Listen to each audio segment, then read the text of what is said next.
How can you triple your money in just 10 years? That's what I'm thinking about.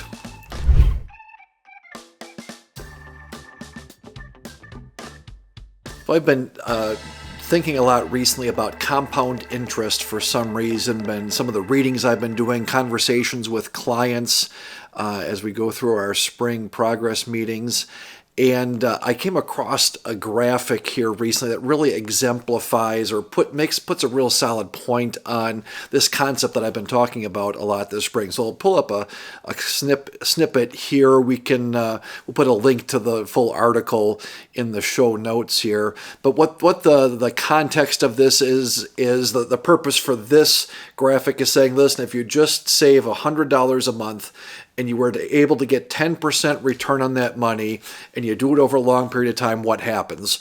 And so the authors of this article are talking about, small but consistent investment make a difference, which is absolutely correct.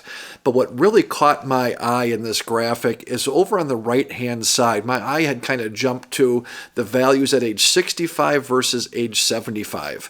It kind of jumps out, and just take a look at that, right? Something around $500,000 at 65. If you don't touch it, let it keep growing, you're at, something like triple that in 10 years. And just, of course, it's just math, right? That compound interest earns interest, but it's really graphic here and looking at how wealthy people actually get wealthy is by letting time take care of things, right? And you can skip back and take a look at from age 60 to 70, it's about the same thing, right? 300 to 900,000. From 50 to 60, from 100,000 to 300,000, right? And so as you think about those things, one, we talk about it a lot with folks as we get towards retirement. The biggest years, you've got your biggest earning years late in your career, but it's also when all that work you put in your 20s and 30s and 40s really starts to make a difference, right? And so you think about if you're 50, put it in some different terms. If you're 50 and you've got something like $1 million and you say, geez, I really feel like I need to have $3 million to retire. Well, give it 10 years. Again, there's no guarantees you get 10% return. That's a reasonable return, I think, over time, but you don't know that.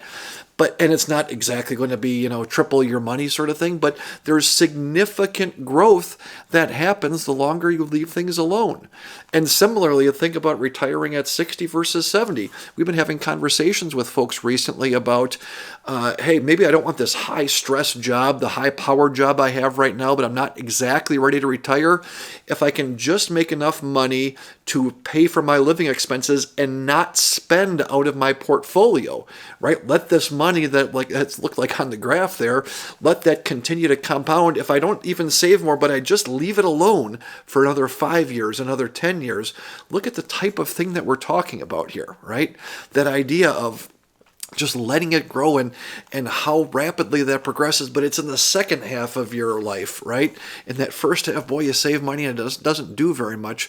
But in that second half, especially if you're thinking about, getting into retirement, man, making enough money to pay all your expenses so you don't have to spend out of your portfolio for 5 or 10 years can make a huge difference. So that's what I'm thinking about today. As always, I'm interested in knowing what you're thinking about. If you're watching this on YouTube, drop a comment in the comment box or shoot me an email directly. And as always, thanks for watching.